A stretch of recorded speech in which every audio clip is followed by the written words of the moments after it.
The mudlot at Thornton Ridge held 50 workers in hard hats. My father-in-law, Garrett, stood on the trailer steps, face purple, voice hitting the crowd like a slap. Engineers are useless pencil pushers.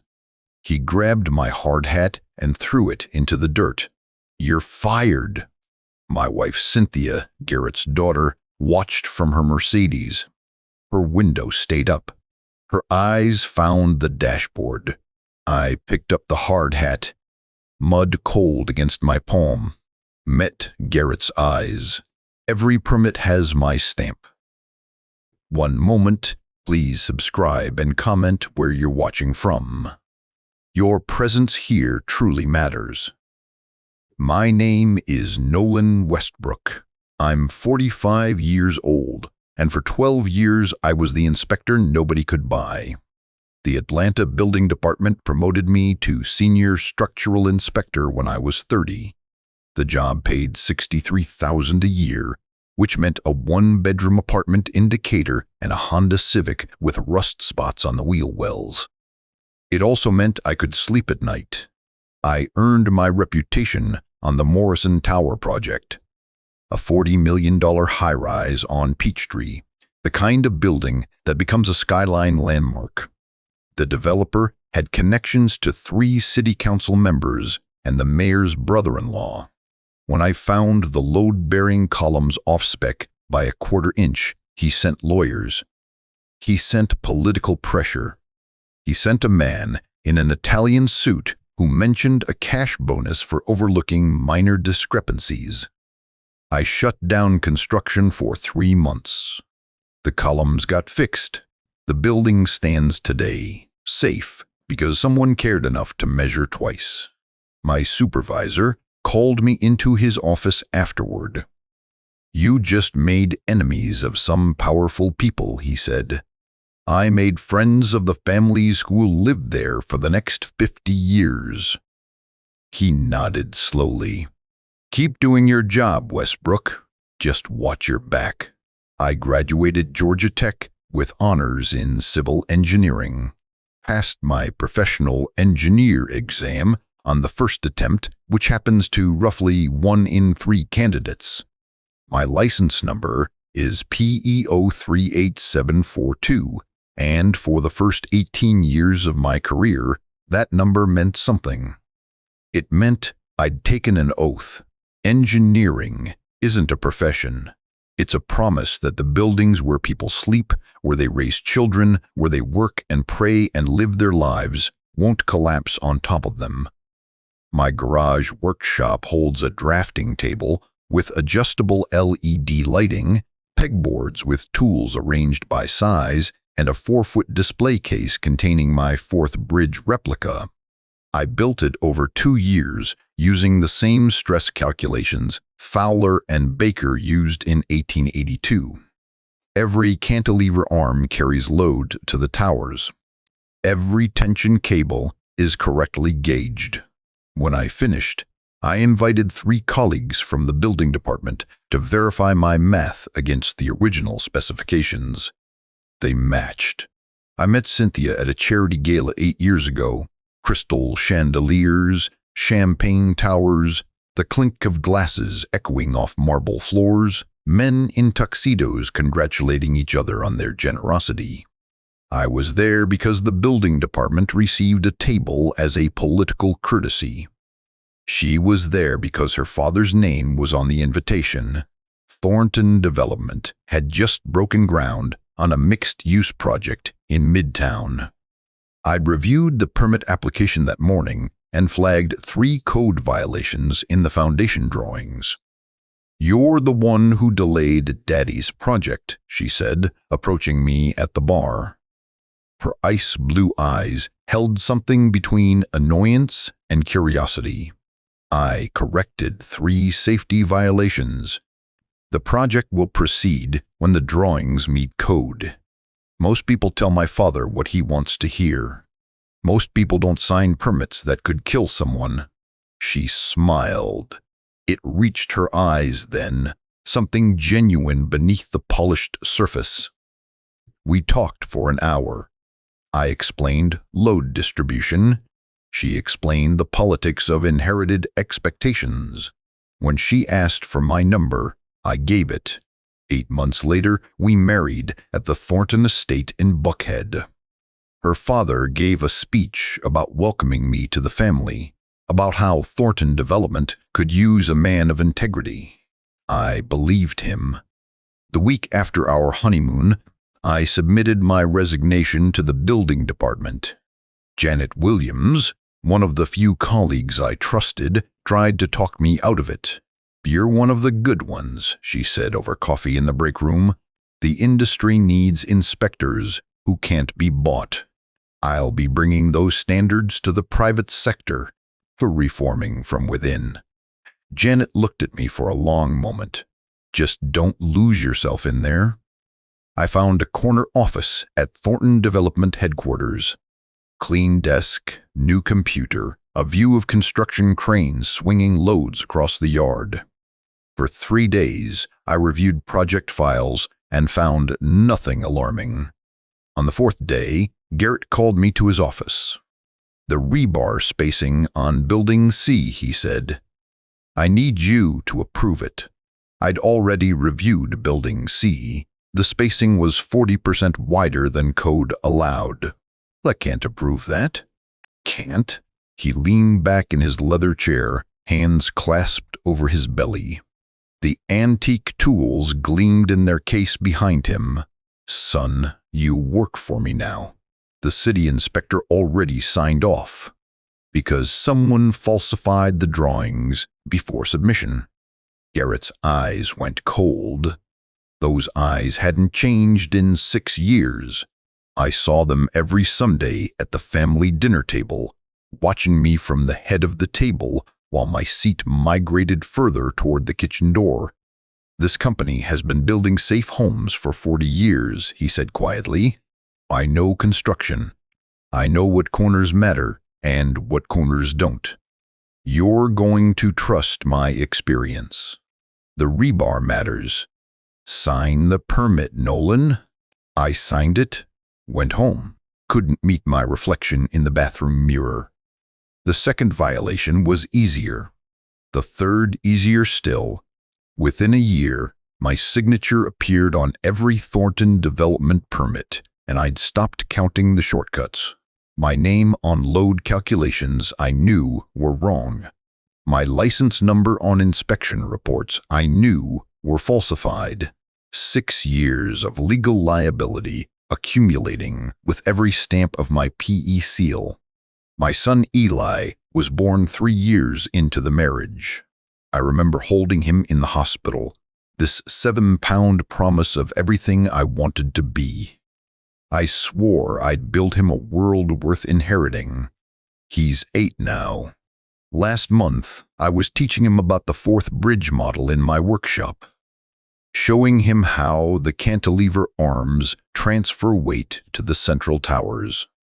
His small hands traced the cables while I explained tension and compression. "Dad?" He looked up at me with Cynthia's blue eyes. "How come, Grandpa says, you just push papers?" "What do you mean?" He says, "Real men build things with their hands." He says, "Engineers just slow everything down." The words hit like a gut punch. Not because Garrett said them, because my son believed them. "Grandpa builds houses," Eli continued. "You just sit at a desk." That evening, after Eli went to bed, I sat in my workshop staring at the 4th bridge. 2 years of precision. Load calculations verified 3 times. A structure that could theoretically support scaled loads for a century. Everything Thornton Development wasn't. I walked to the back wall where I keep my woodworking supplies. Behind a false panel of router bits and chisels sits a fireproof safe. Inside the safe is a red binder. 3 years of documentation. Every falsified inspection report with timestamps showing when my signature was coerced. Photographs of substandard materials with GPS coordinates and dates. steel gauge measurements from 18 different sites. Rosa Delgado's photocopied safety reports, the ones Garrett ordered destroyed before the city inspectors arrived. Rosa was the site safety officer at Thornton Ridge, a single mother of two who approached me 18 months ago with shaking hands and documents she'd hidden in her car. He threatened to fire me if I filed these reports, she said, but children are going to live in these buildings. I helped her photocopy everything, told her to keep the originals hidden, added her evidence to my binder along with my own documentation from the preceding 18 months. For 3 years, I waited. 40 families already lived in Thornton Ridge Phase 1. 200 more had signed contracts. Timing mattered. I needed the right moment to act without destroying innocent people who trusted their homes. The firing changed everything. Without employment at Thornton Development, my coercion defense becomes ironclad in court. I was pressured by my employer to approve substandard work. I documented the violations while under duress. The moment I was terminated, my obligation to protect my employer ended, and my obligation to protect the public began. Garrett thought he was humiliating me in front of 50 workers, throwing my hard hat in the mud, calling me a pencil pusher.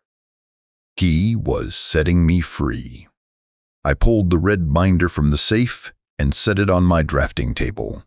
3 inches thick, tabbed sections, index cross-referenced, backup copies on encrypted USB drives stored at my brother Marcus's house in Savannah, my attorney's office, and a safe deposit box at a bank Garrett has never heard of. My phone sat on the workbench.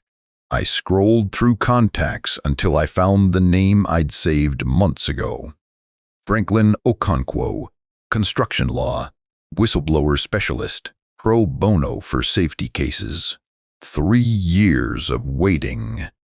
The number connected on the second ring. Through the workshop window, the street light cast long shadows across my drafting table. "Mr. Okonkwo," I said, "my name is Nolan Westbrook. I'm a professional engineer, and I have evidence that Thornton Development has been forging structural inspections for 6 years. I'm ready to come forward." Sunday dinners at the Thornton estate followed the same ritual for 8 years. Garrett at the head of the mahogany table. 12 high-backed chairs arranged in order of favor. Crystal chandeliers fractured light across bone china and polished silver.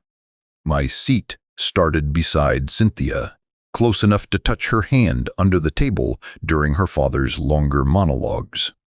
Within 2 years, I'd migrated 1 chair down. By year 3, I sat across from the kitchen door where the staff passed with serving trays. The jokes started small. "Pass the potatoes to the pencil pusher," Garrett said one Sunday, 3 years into my employment at Thornton Development. The table laughed. Danny, his son, and my brother-in-law snorted into his wine glass. Cynthia smiled the way she smiled at charity auctions when someone made an awkward bid. I passed the potatoes. The following week, Nolan here thinks we need more paperwork on the Henderson project. Maybe we should hire a secretary to help him. More laughter. Eli, 5 years old then, looked between me and his grandfather with confusion that would eventually become something worse. I smiled and said nothing. The pattern established itself like erosion on a riverbank. Invisible at first, then unmistakable. Garrett's comments grew bolder as my silence grew more complete. He'd grip my shoulder when making a point, fingers digging into muscle, holding on 2 seconds longer than necessary. He'd ask my opinion on construction matters, then interrupt before I finished the first sentence. "That's the problem with college boys," he'd announced to the table. "All theory, no calluses. Cynthia stopped defending me in year 2. The shift was gradual enough that I couldn't point to a single moment when her loyalty changed addresses. One dinner, she'd deflect her father's jabs with a gentle redirect. The next, she'd study her wine glass while he questioned my manhood. By year 3, she'd joined the chorus. "Daddy's just old-fashioned," she told me in the car, after a particularly pointed Sunday. Her voice held the same professional distance she used with the landscaping crew. "You know he doesn't mean anything by it. He means exactly what he says. Then maybe you should say something back." I looked at her across the leather interior of her Mercedes. The woman I'd married because she valued integrity now wanted me to trade insults with her father at his own table. "I'm not going to fight him on his territory." "Then don't complain when you lose." The professional undermining ran parallel to the family humiliation. Construction sites became theaters for my diminishment.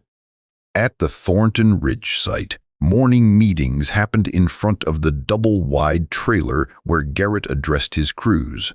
50 workers in hard hats and steel-toed boots. Coffee steam rising in the cool air. Garrett's voice carrying across the mud lot. I attended these meetings because my signature appeared on every permit. I stood at the back because Garrett had made clear I wasn't welcome up front. "Rodriguez," Garrett called to his foreman one morning. "The paperman says we need to adjust the rebar spacing on Building C. What do you think?" Rodriguez, a 20-year veteran who knew exactly how this game worked, shrugged. "The crew's already halfway done. Then I guess the paperman can adjust his paperwork." The workers laughed. Not mean laughter exactly. The nervous laughter of men who understood that keeping their jobs meant keeping Garrett happy.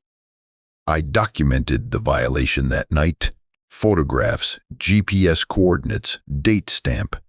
I'd reviewed the geological surveys on Thornton Ridge and run my own calculations. The clay-heavy ground required foundation depths of 18 feet to reach stable substrate. Garrett's plans specified 12. I raised the concern in a Thursday morning meeting at headquarters. 8 people around the conference table. Garrett, Danny, 2 project managers, the company lawyer, a loan officer from the financing bank, and Cynthia, who'd begun attending business meetings as part of her inheritance preparations. "The foundation specifications are inadequate for the soil conditions," I said, passing copies of my calculations around the table. "We need to go deeper, or we're risking structural settlement within 10 years. Garrett didn't look at the papers. "How long you been in this business, son?" 18 years as a licensed engineer. "I've been building since before you could read, boy." He swept my calculations aside. 12 feet is plenty. My daddy built on Georgia clay his whole life. Never lost a house. The loan officer nodded. The lawyer made notes. Danny studied the table surface.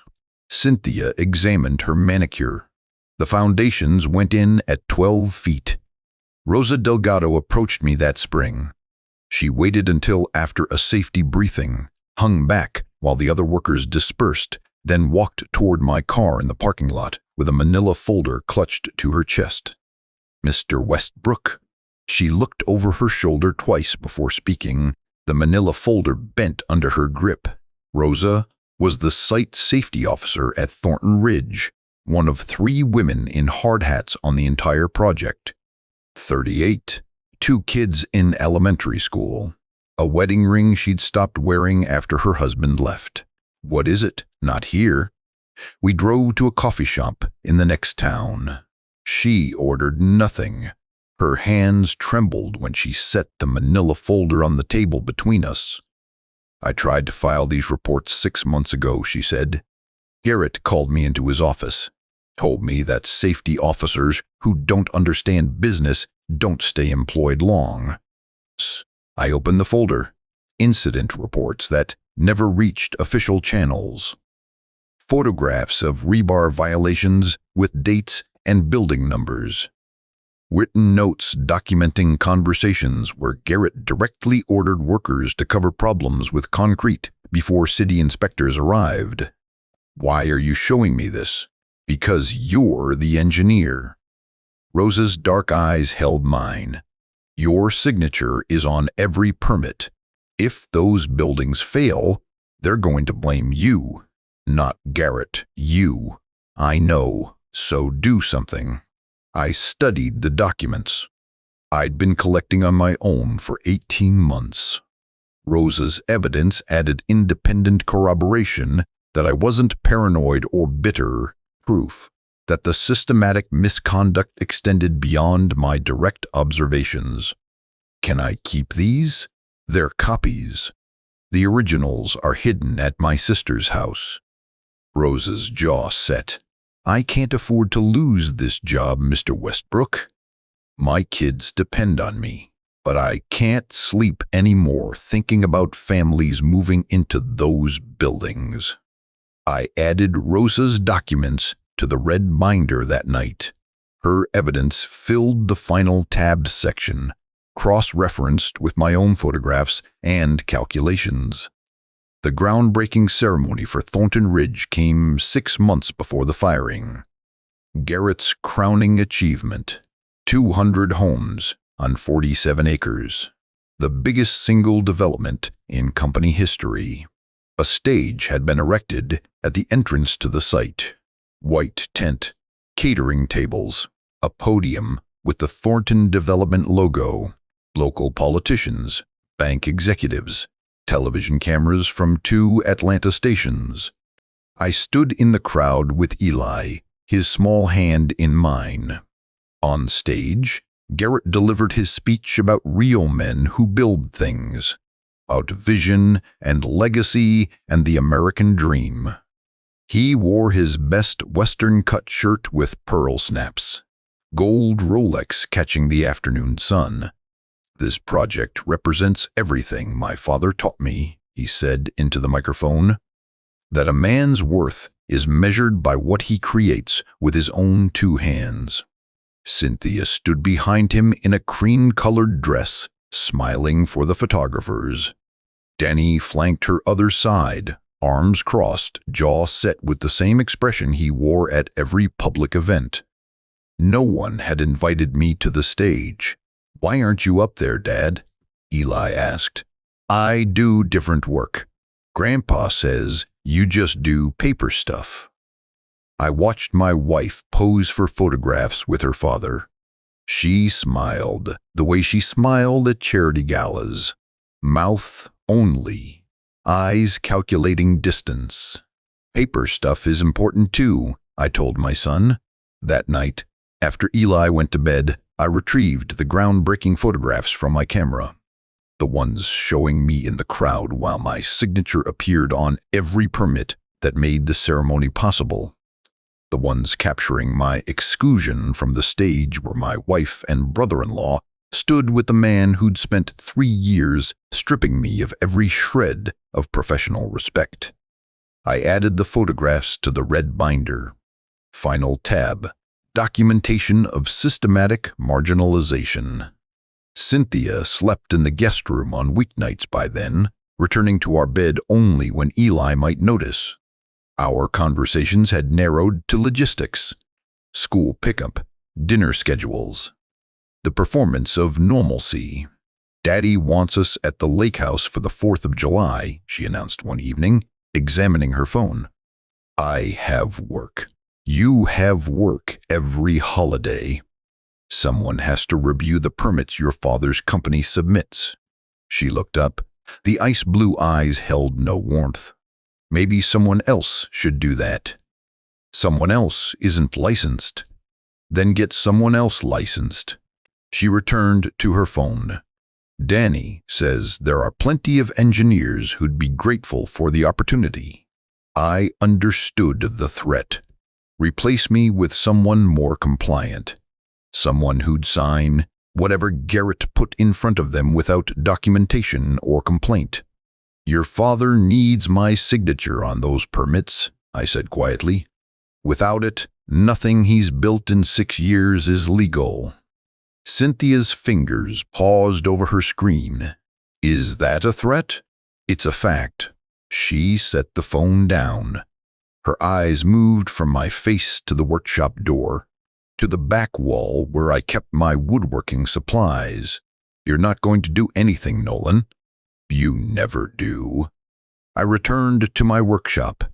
The fourth bridge model gleamed under the LED lights. 4 feet of precision engineering. Every load correctly distributed. Every cable correctly tensioned. Behind the false panel, the red binder waited. 6 months later, Garrett threw my hard hat in the mud. The morning of the firing began at 6:40. I arrived at Thornton Ridge 20 minutes before Garrett's daily crew address. Gray, overcast hung low across the 47 acres. Overnight rain had turned the mud lot into a soup that sucked at my boots with each step. The double-wide trailer sat at the entrance, Thornton Development's logo fading on the siding. My tablet held the inspection notes I'd compiled the previous week. Phase 1's load-bearing walls contained 40% less steel than code required. Children sleeping in rooms where the walls could fail. Any first-year engineering student could spot the problem in the drawings. But drawings can be falsified. I had photographs of the actual rebar spacing before concrete was poured, GPS-tagged, time-stamped, irrefutable. 50 workers assembled in formation. Hard hats and steel-toed boots, coffee thermoses and cigarette smoke rising in the cold air, diesel exhaust from the equipment yard, the clang of scaffolding somewhere behind Building C, coffee steam rising from 50 thermoses. Men who built things with their hands, as Garrett liked to say. Men who trusted that someone had done the calculations correctly. Rodriguez, the site foreman, stood near the trailer steps where Garrett would address the crew. Danny Thornton positioned himself among the foremen, arms crossed, jaw set with the expression he wore at every site meeting. My brother-in-law had watched 3 years of my marginalization without ever speaking up. Garrett emerged from the trailer at 7 sharp. Pearl snap western shirt stretched across his barrel chest. Gold Rolex catching what little light filtered through the clouds. He walked to the edge of the steps and surveyed his kingdom. "Morning, boys." His voice carried across the lot without amplification. 50 years of commanding construction sites had given him projection that most executives would envy. The crew responded with murmured greetings. Routine. Another day of moving dirt and pouring concrete. Got something different today. Garrett's pale blue eyes found me at the back of the crowd. Westbrook, get up here." The crowd parted. I walked forward with the tablet still in my hand. Notes on steel deficiencies glowing on the screen. I'd expected another meeting where my concerns would be dismissed, documented in my binder, added to the growing pile of evidence. Not this. Garrett waited until I reached the front. His face was already shifting from ruddy to something darker. The performance had begun. "You know what's wrong with this industry." He addressed the workers while pointing at me. Parasites. Men who think paperwork matters more than real work. The crew watched. Some shifted their weight. Others studied the mud at their feet. A few smirked. For 6 years, I've let this pencil pusher slow down every project with his calculations and his concerns and his endless requests for documentation. Garrett's voice rose with each phrase. His face shifted from ruddy to purple. For 6 years, I've tolerated some college boy telling me how to build. I stood 3 feet from him, said nothing. My tablet displayed 40% steel deficiency in the load-bearing walls of Phase 1. You know what I built before this pencil pusher came along? Garrett's face was purple now, veins standing out on his neck. 40 years of homes, 40 years of families trusting Thornton Development. Not one failure, not one collapse. Because I know construction. The Mercedes arrived during this speech. I heard the engine before I saw the car.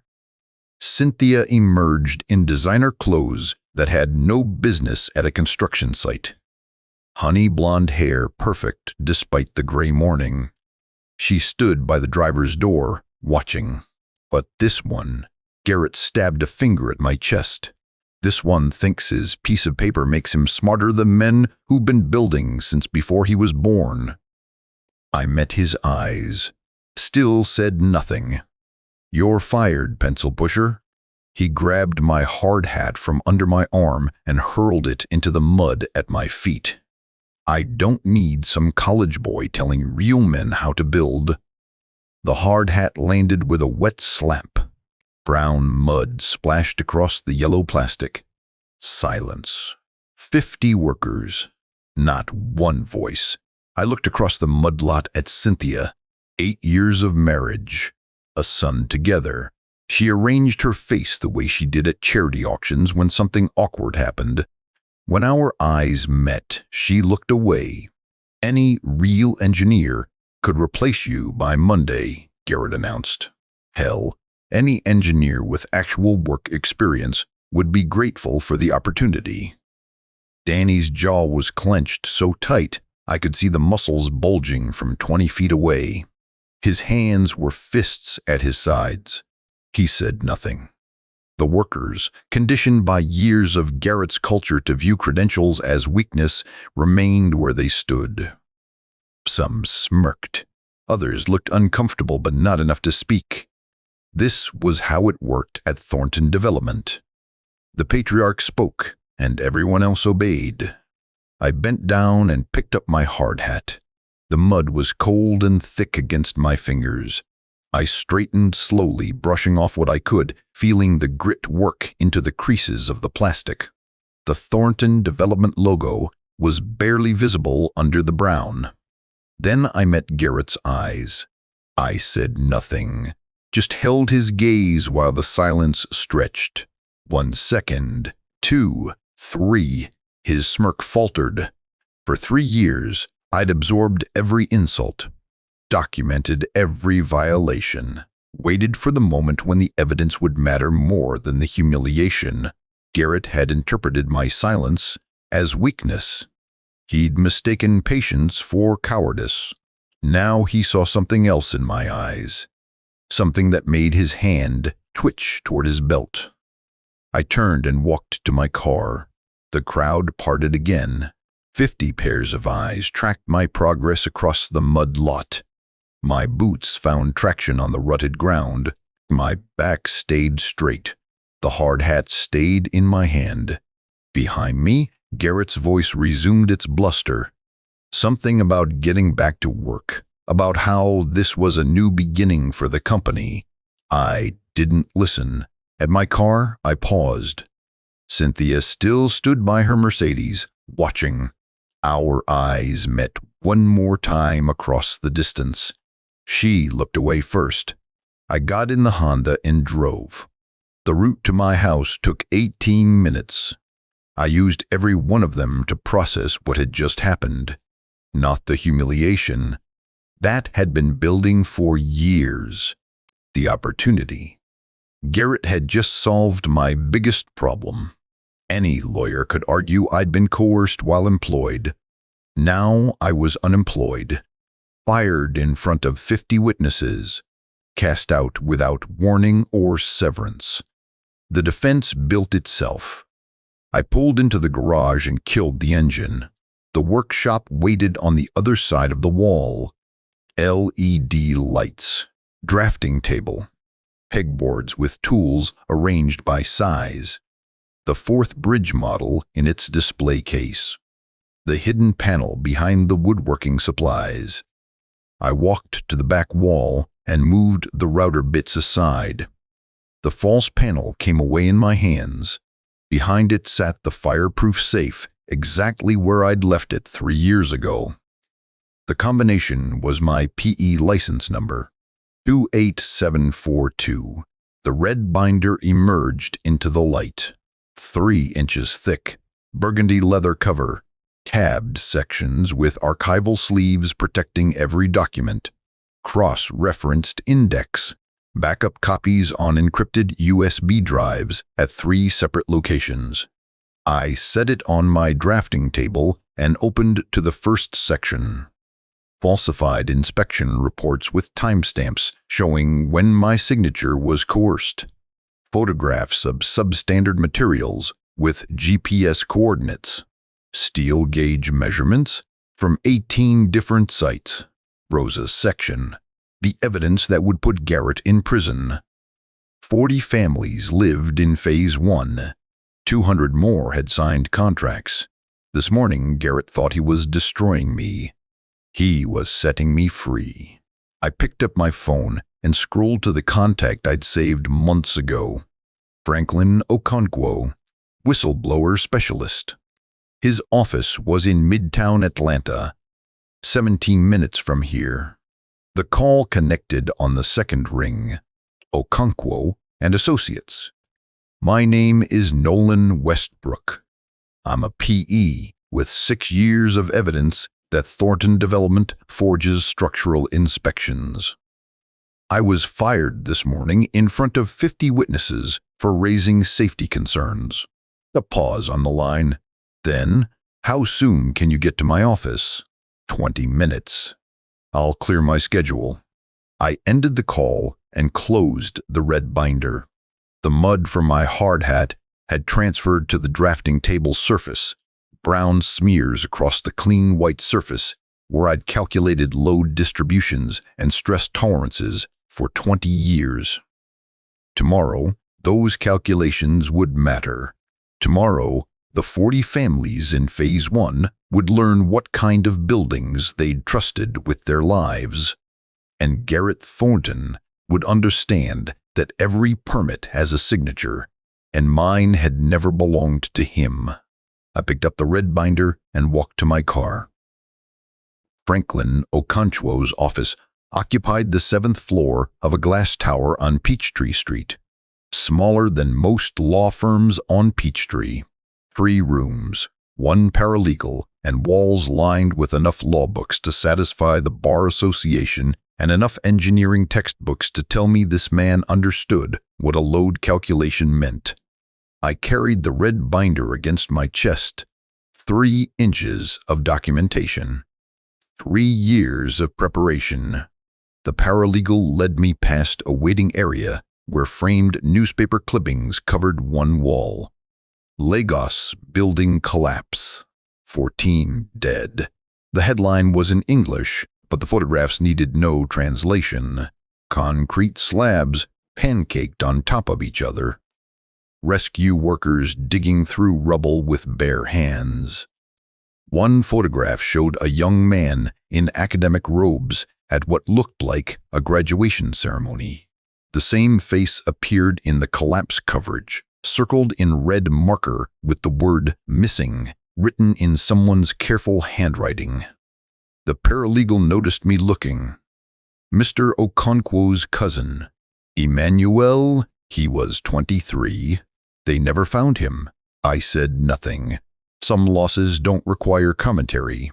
Franklin Okonkwo rose from behind his desk when I entered. 50 years old, give or take. Gray threaded through close-cropped black hair. He gripped my hand once and released it. No power games. Mr. Billand Westbrook. He gestured to a chair across from his desk. The engineer who got fired for raising safety concerns. The engineer with 6 years of evidence that Thornton Development forges structural inspections. Show me. I set the red binder on his desk and opened to the first tabbed section. For the next 40 minutes, Okonkwo said almost nothing. He turned pages with the careful patience of a man who understood that evidence was a structure, not a pile. Each document built on the last. Falsified inspection reports. Photographs with timestamps and GPS coordinates. Steel gauge measurements compared against code requirements. Load calculations showing the gap between what was promised and what was built. He paused at Rosa's section. Who is Rosa Delgado? Site safety officer at Thornton Ridge. Single mother of 2. She tried to file violation reports 18 months ago. Garrett threatened her job. She kept copies hidden at her sister's house. She gave me duplicates because she knew my signature was on every permit. If those buildings fail, they blame me, not Garrett. Okonkwo closed the binder and leaned back in his chair. Behind him, through the window, construction cranes moved loads across the Atlanta skyline. Buildings going up everywhere. Families trusting that someone had done the math correctly. Georgia's False Claims Act, he said finally. It allows whistleblower complaints against companies that defraud government permits. Thornton Development submitted falsified inspection reports to obtain those permits. That's fraud. What does that mean for me? Federal whistleblower protections shield you from retaliation lawsuits. If the case succeeds, there's potential financial recovery. But that's not why you're here. No, you're here because you want to know if you can withdraw your professional endorsement from every active permit without going to prison for the liability Garrett accumulated under your signature. I nodded. Okonkwo picked up a cross-section of structural beam that served as a paperweight on his desk, turned it over in his hands. The key is documented coercion. You were employed by Thornton Development. Your continued employment depended on approving projects your employer directed you to approve. You documented the violations while under duress. The moment you were terminated, your obligation to protect your employer ended, and my obligation to protect the public began. Exactly. He set the beam down.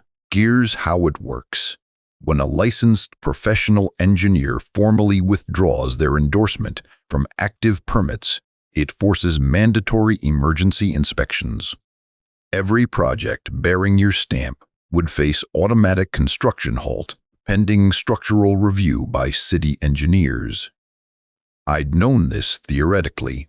Hearing it from an attorney made it real. The 40 families in Phase 1, I said, they'd have to evacuate. Yes, children, elderly people, families who trusted that their homes were safe. Also, yes, I looked at the binder on his desk. 3 years of preparation. Every falsified report, every photograph, every measurement proving the gap between what Garrett promised and what Garrett built. Show me the numbers, I said. Okonkwo raised an eyebrow. The numbers? You have structural engineers you consult with. Show me the collapse probability calculations. He studied me for a moment, then reached into his desk drawer and produced a manila folder. I pulled these after your call yesterday, based on the steel deficiency measurements in your documentation. The folder contained load analysis calculations. Someone had run my photographs through structural modeling software and generated probability curves. I recognized the methodology from my Georgia Tech coursework. The number at the bottom of the final page was 60%. 60% probability of partial collapse within 10 years, Okonkwo said. Those are your measurements plugged into standard engineering models. Children sleep in those buildings right now. 60%, more than half. I stared at that number. My hands didn't move. My breathing stayed even, but something shifted behind my ribs. A decision crystallizing. What do I need to do? Okonkwo slid a document across the desk. Formal notice of withdrawal of professional endorsement. You sign this. I file it with the Georgia Board of Professional Engineers and the Atlanta Building Department simultaneously. Every active permit bearing your stamp becomes void pending emergency inspection. I picked up the document. My license number was already filled in, PEE 038742, 12 years of reputation reduced to a withdrawal form. There's something else you should know, Okonkwo said. I'm taking this case pro bono. Why? He glanced at the wall where the newspaper clippings hung. Emmanuel's graduation photograph, the collapse coverage. Because evidence this strong doesn't come along often. Because the stakes involve children sleeping in buildings that could kill them. And because my cousin died because someone in Lagos decided permits were just paperwork. I signed the withdrawal form. I need to make 2 calls before you file anything, I said. Who? Janet Williams. She's chief inspector at the Atlanta Building Department now. Used to work with me when I was a city inspector, the internal validator. Okonkwo nodded. Smart. Having someone inside the department who can vouch for your credibility will accelerate the response. And Rosa Delgado. Garrett fired her the week after he fired me. She's been waiting for someone with resources to fight back. The corroborating witness. Okonkwo stood and opened his office door. Use the conference room. Take whatever time you need. The conference room held a long table, 8 chairs, and a window overlooking Peachtree Street. I spread the red binder contents across the table surface. 3 years of evidence arranged in the order it would be presented. Photographs first, measurements second, Rosa's documents third. Falsified inspection reports last. Janet answered on the 3rd ring. Nolan Westbrook. Her voice carried surprise and warmth in equal measure. It's been, what, 6 years? Janet. I need to meet with you. Confidential. Off the record until you see what I'm bringing. A pause. I heard her office chair creak through the phone. This is about Thornton development? Yes. Another pause. Longer. I heard you got fired. The story going around is that Garrett Thornton threw your hard hat in the mud in front of 50 workers. The story is accurate. How soon can you get here? Tomorrow morning, 9 o'clock. I'll clear my schedule. I ended the call and found Rosa's number. She answered before the first ring finished. Mr. Westbrook. Her voice was different than I remembered. Harder, more tired. I was wondering when you'd call. Garrett fired you. Last week. Performance issues, he said. Couldn't document any specific problems, but that didn't matter. I have 2 kids and no savings, and a man who threatened my job for trying to file safety reports now controls whether I get unemployment. I have an attorney, construction law specialist. He's taking the case pro bono. Silence on the line. Pro bono? Rosa repeated. The evidence is strong enough that he doesn't need payment. He needs witnesses. I need you to testify about what Garrett ordered you to cover up. When? Soon. Once I filed the paperwork, everything moves fast. Emergency inspections. Evacuation orders. Criminal investigation. Another silence. I heard something in the background. A child's voice asking a question. Kids, Rosa said. If I testify, Garrett's people might come after me. Franklin Okonkwo can explain the whistleblower protections. They're federal. Garrett can't touch you without making his legal situation worse. You're sure about this? Once we start, there's no going back. I looked at the documents spread across the conference table. 3 years. of waiting. 40 families in buildings that had a 60% chance of killing them. I'm sure. Then I'll testify. Her voice was low but steady. I've been waiting 2 years for someone who could actually fight back. Tell me when and where. I gave her Okonkwo's contact information and ended the call. The next morning, I drove to the Atlanta Building Department. The brutalist concrete tower looked exactly as I remembered. 4th floor, permits and inspections division, fluorescent lights humming above cubicles, where I'd spent 12 years measuring buildings against the promises made by engineers who'd gone before me. Janet Williams met me in the lobby. She looked older than I remembered. Gray in her hair now, lines around her eyes, but the same direct gaze that had earned her the chief inspector position. Nolan. She shook my hand. You look like hell. I feel like it. Let's go to my office. The corner office had windows overlooking the parking deck. Commendations lined the walls. Photographs with city officials. A career built on the same principles I'd tried to maintain before Garrett Thornton crushed them. I set the red binder on her desk. Janet opened it. Her face went pale within the first 3 pages. She turned to the photographs. The measurements. Rosa's documents. The falsified inspection reports with my signature and the timestamps proving when each one was obtained. 20 minutes passed. Neither of us spoke. When she reached the final section, the one with the collapse probability calculations, her hands trembled. Nolan. Her voice dropped. This is going to destroy them. I know. 40 families in Phase 1. They'll need to evacuate tonight. I know. And the other projects. Every permit you've stamped in 6 years. That's hundreds of inspections. Thousands of families who might be living in buildings that don't meet code. I know. Janet closed the binder. Her eyes met mine across the desk. You're sure about this? 60% collapse probability within 10 years. Children sleep in those buildings. I'm sure. She picked up her phone and dialed an internal extension. Get me the emergency inspection team. Full deployment. And call the city attorney's office.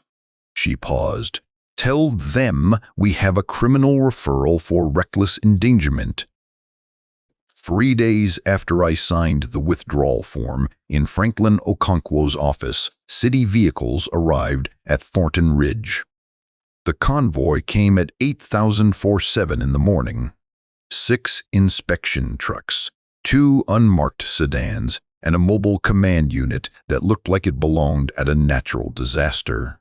They pulled through the main gate and fanned out across the 47 acres where Garrett Thornton had built his legacy on falsified permits and my signature.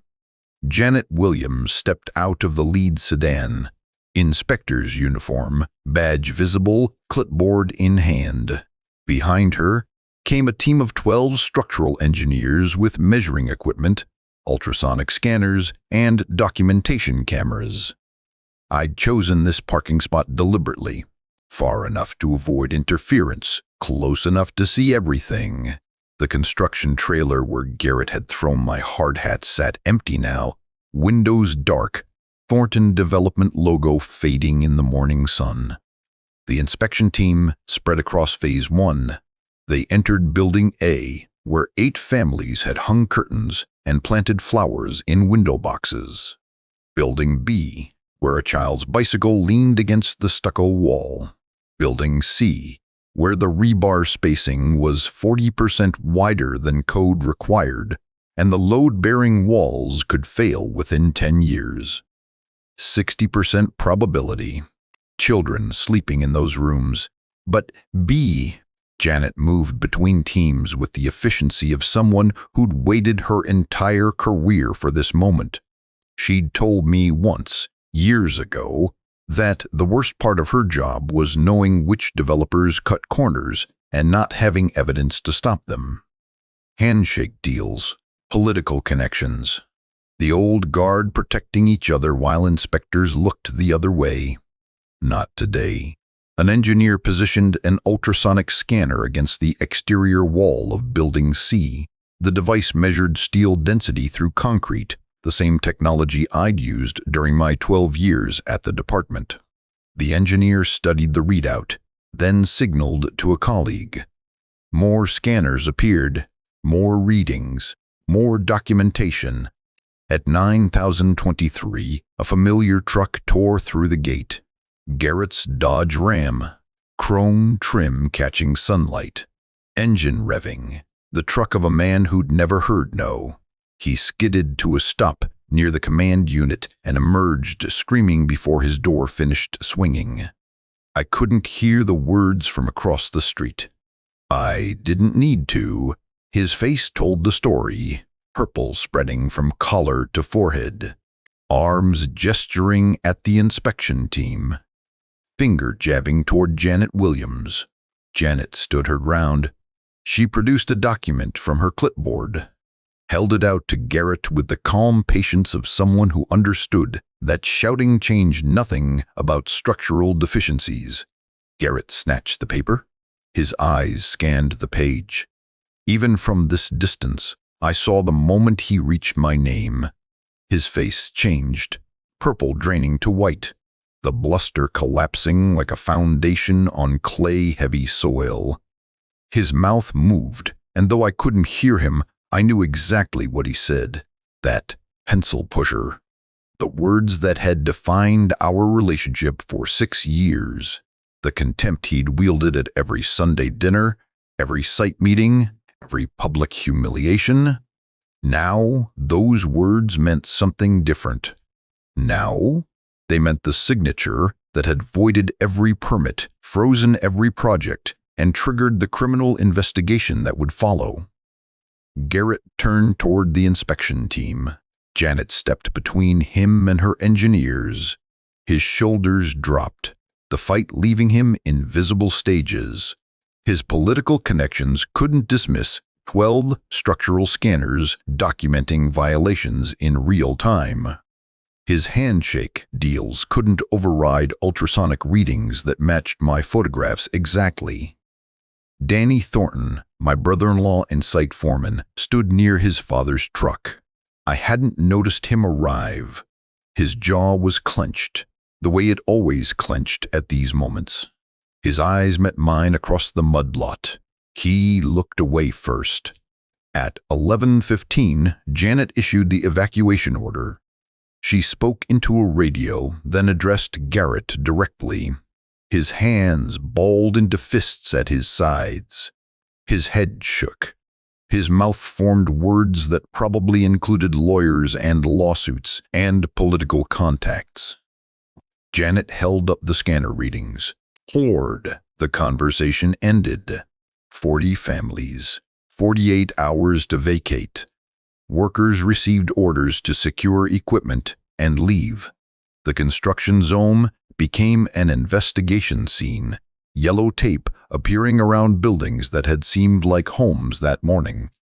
Families emerged from their units with confusion on their faces, children clutching toys, parents demanding explanations. I stayed in my car until the sun dropped behind the tree line. That night, my phone rang at 947, Danny's name on the screen. Nolan. His voice was rough, quiet. I heard engine noise in the background. He was calling from his truck. I need to tell you something. I waited. I knew. The words came slow, each one separate. I knew for years, and I said nothing. I know you knew. Silence on the line. Then, I watched him order the crews to pour concrete before inspectors arrived. I could have stopped it. I said nothing.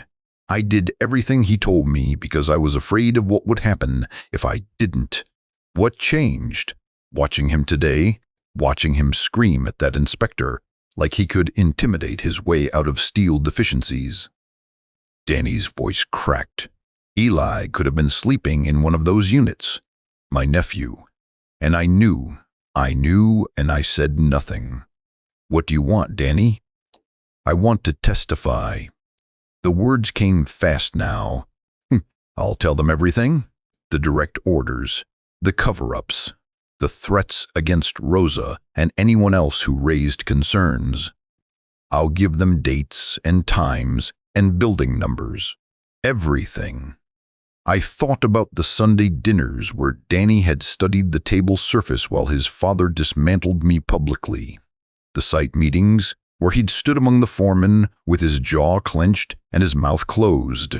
3 years of silence. Call Franklin Okonkwo tomorrow morning, I said.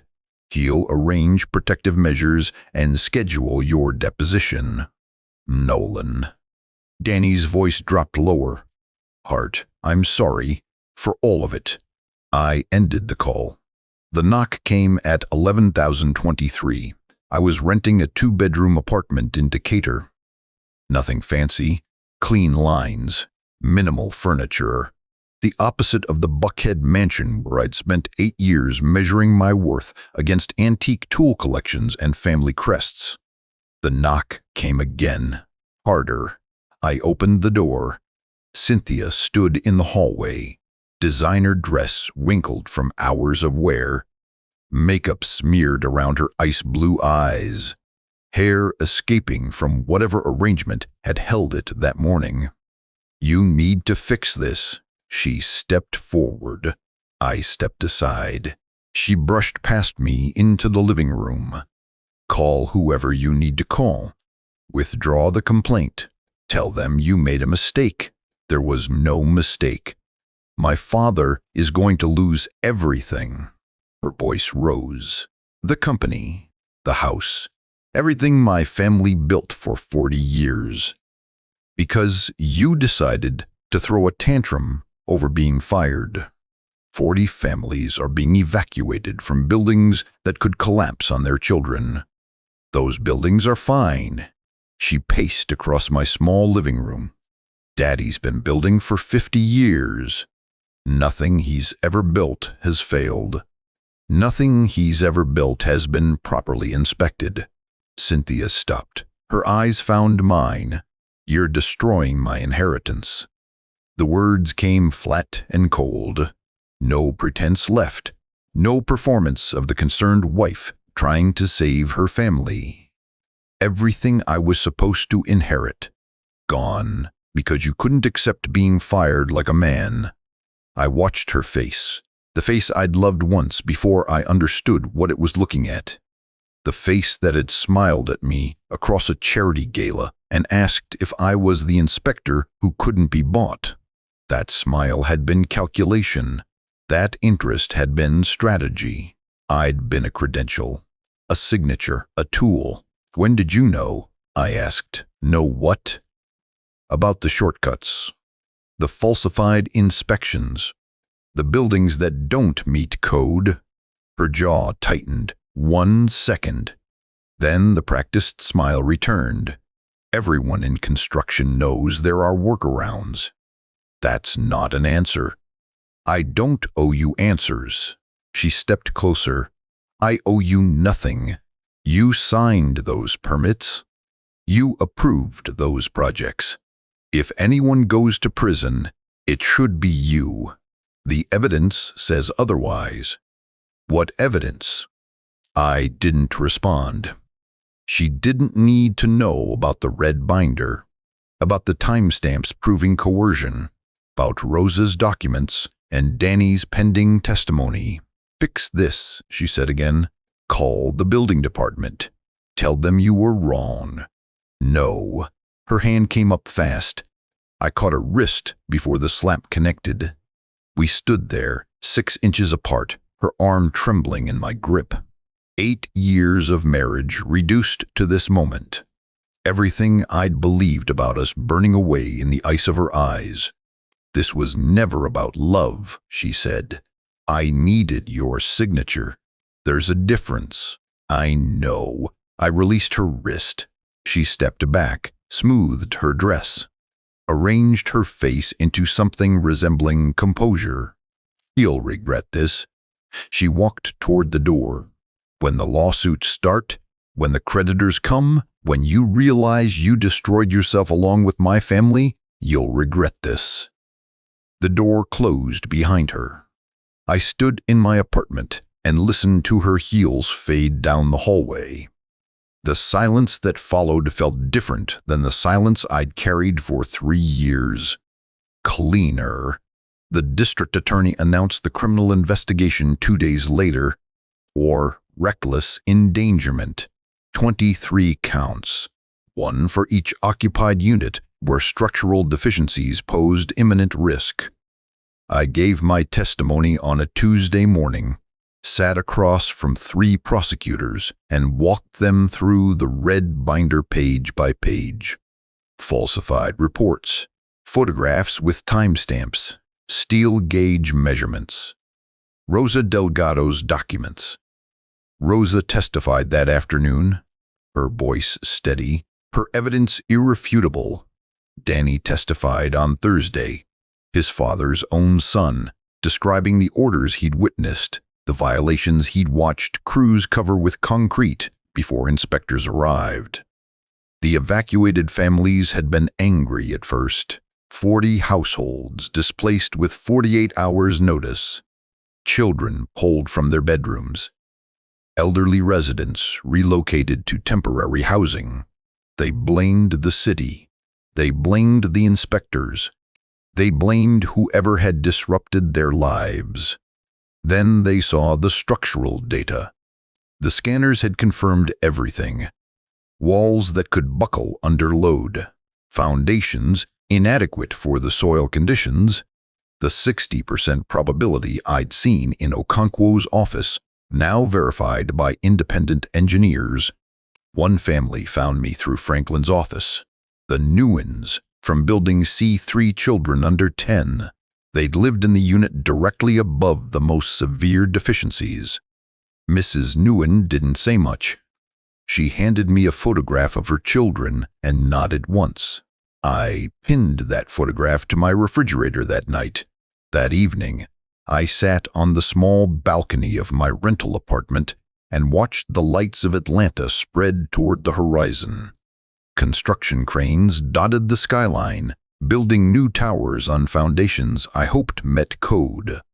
For 3 years, I'd carried the weight of every signature, every stamp, every falsified report with my license number at the bottom. The lights of Atlanta spread toward the horizon. Somewhere in those buildings, families slept. Safe. The investigation didn't stay at Thornton Ridge. Within 2 weeks of my signing the withdrawal form, Janet Williams authorized a full review of every permit bearing my license number. 6 years of projects. 18 residential developments. 4 commercial buildings. 2 mixed-use complexes. Every structure Garrett Thornton had built since I joined the company. City inspectors fanned out across Atlanta with ultrasonic scanners and documentation cameras. They entered lobbies where families collected their mail. They tested walls in buildings where children did homework at kitchen tables. They measured foundation depths on properties where mortgages were still being paid. The violation rate across those 18 residential developments was 70%. 70% of the buildings I'd stamped contained structural deficiencies that could compromise safety within 20 years. Some had inadequate fire barriers. Others had load-bearing walls with steel spacing wider than code allowed. A handful had foundation depths insufficient for the soil conditions. Each discovery triggered a new cascade. Civil lawsuits began arriving at Franklin Okonkwo's office within the first month. Homeowners watched property values collapse. Some couldn't make mortgage payments on depreciated homes. Others couldn't refinance. All of them blamed someone, and the lawyers were happy to help them identify targets. The banks moved faster than the lawyers. Thornton Development's credit lines were secured by the properties themselves. When those properties became litigation encumbered or condemned, the collateral evaporated. Loan officers, who'd approved financing based on Garrett's 40-year reputation, discovered that reputation didn't cover structural deficiencies. The bank recalled the first loan on Tuesday. 3 more followed by Friday. By the end of the month, every bank that had extended credit to Thornton Development was pursuing recovery. Monday, the $200 million Thornton Ridge project was the biggest development in company history. Tuesday, it was condemned. The 40 evacuated families had already filed a class action.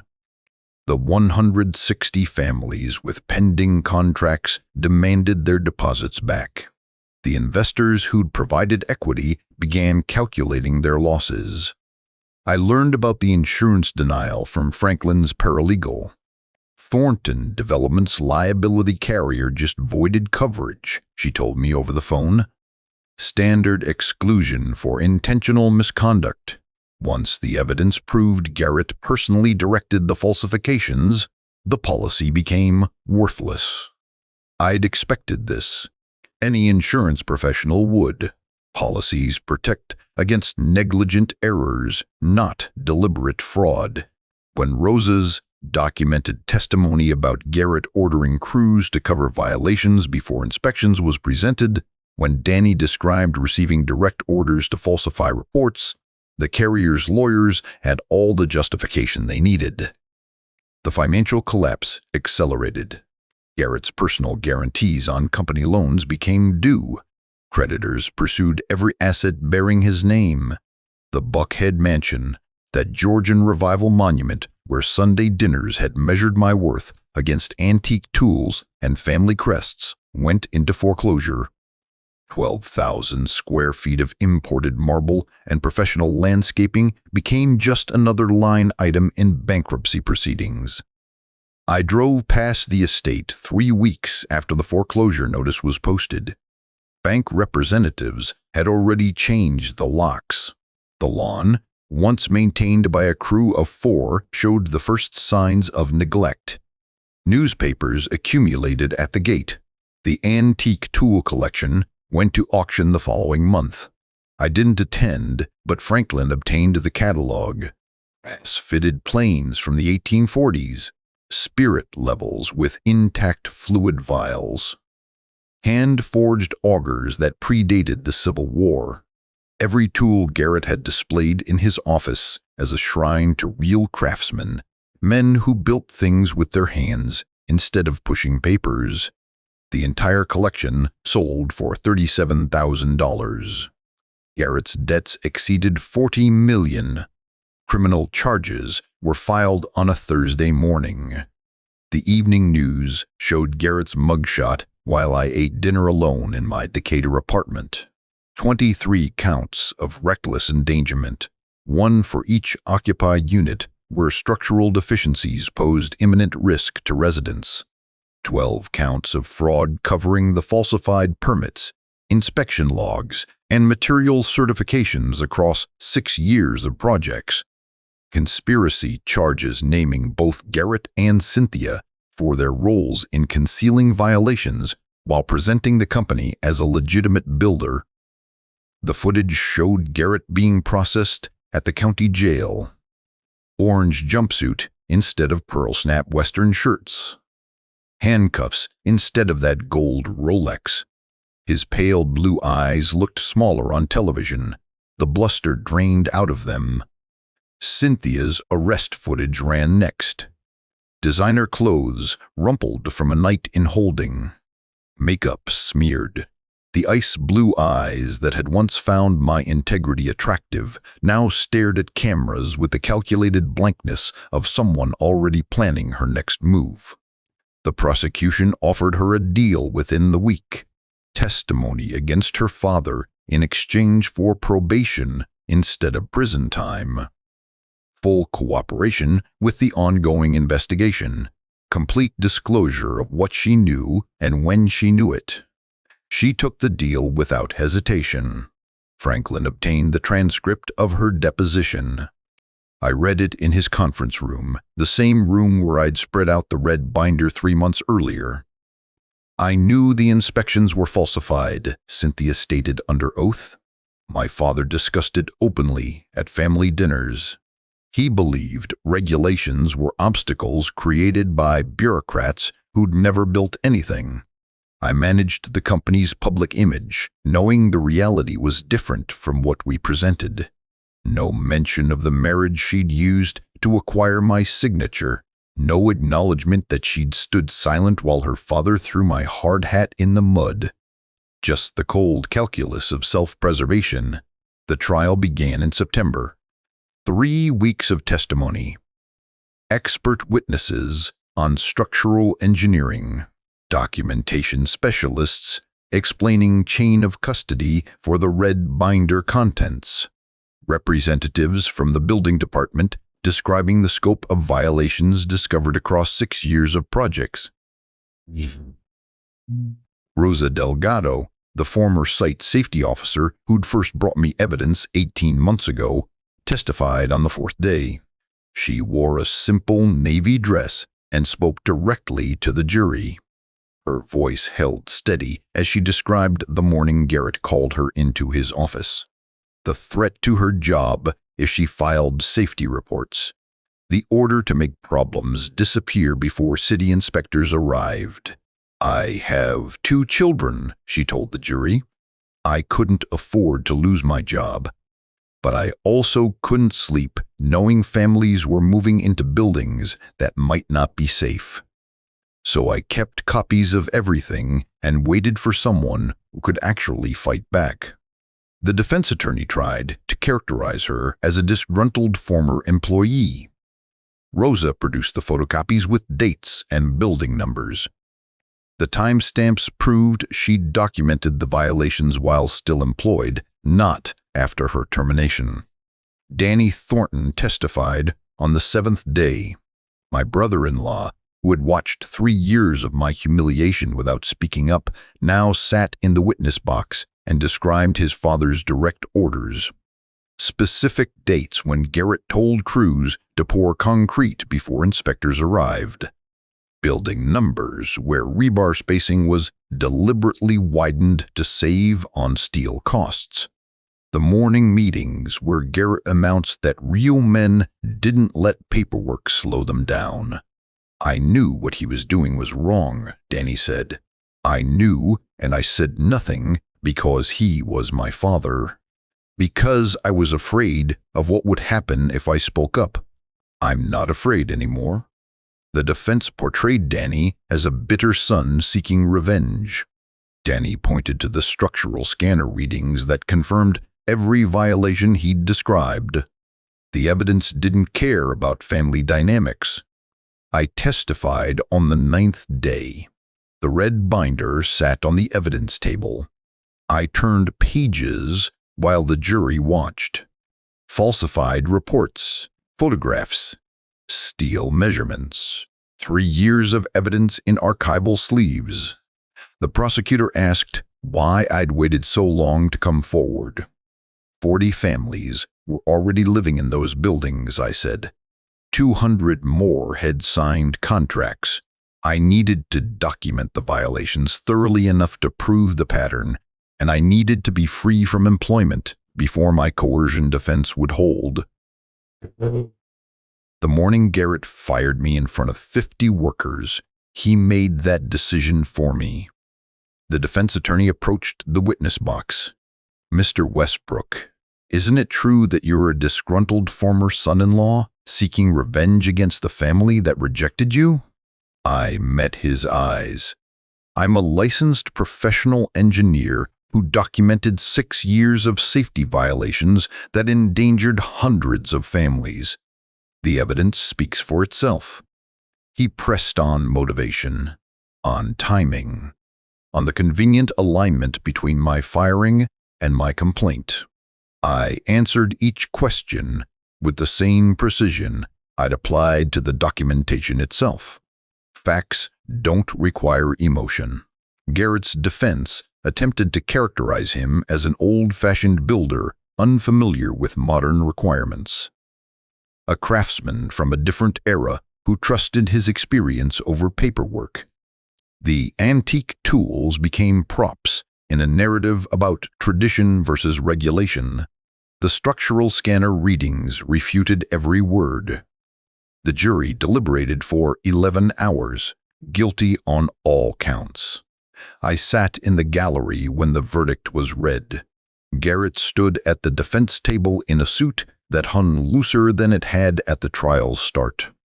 The confident swagger that had filled every Sunday dinner, every site meeting, every public humiliation was gone.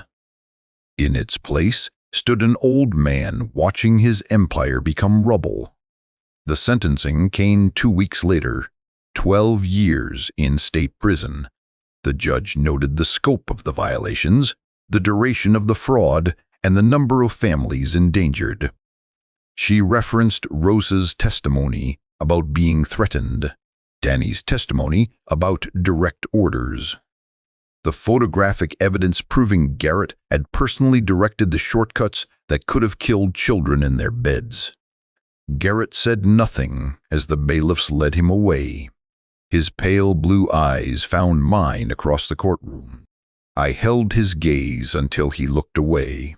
Cynthia received probation and community service. The deal she'd taken protected her from prison, but not from consequences. The divorce settlement was finalized within the month.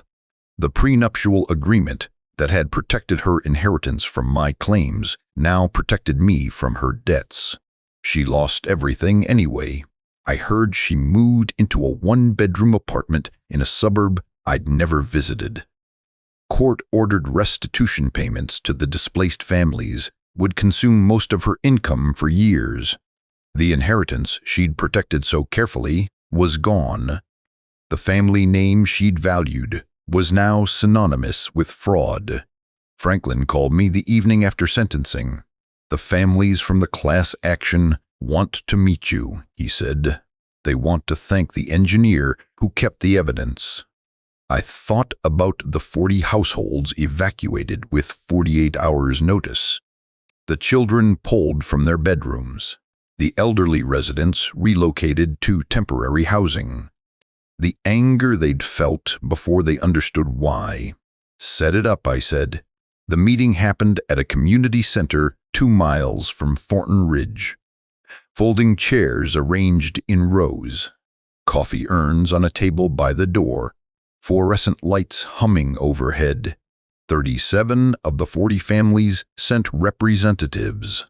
Some brought their children, others came alone. All of them had lived in buildings with 60% collapse probability and never known it. I stood at the front of the room with the structural diagrams I'd prepared. The same diagrams from the red binder, now public record.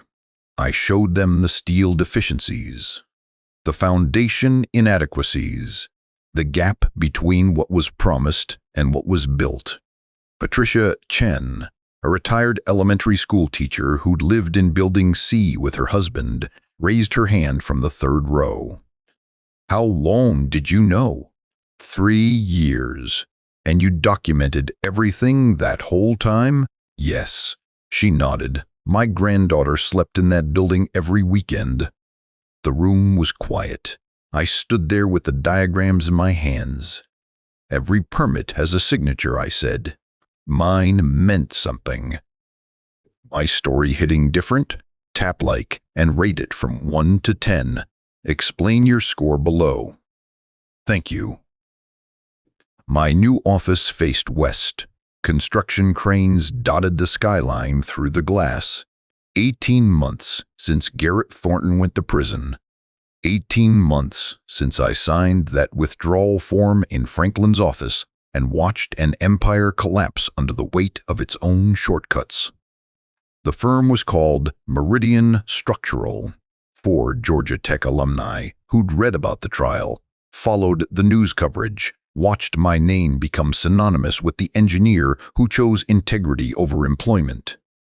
They offered me a partnership before I'd even submitted a resume. "We need someone who understands what a signature means," the founding partner told me in our first meeting. "Someone who can't be bought." I took the job. Eli lives with me full-time now.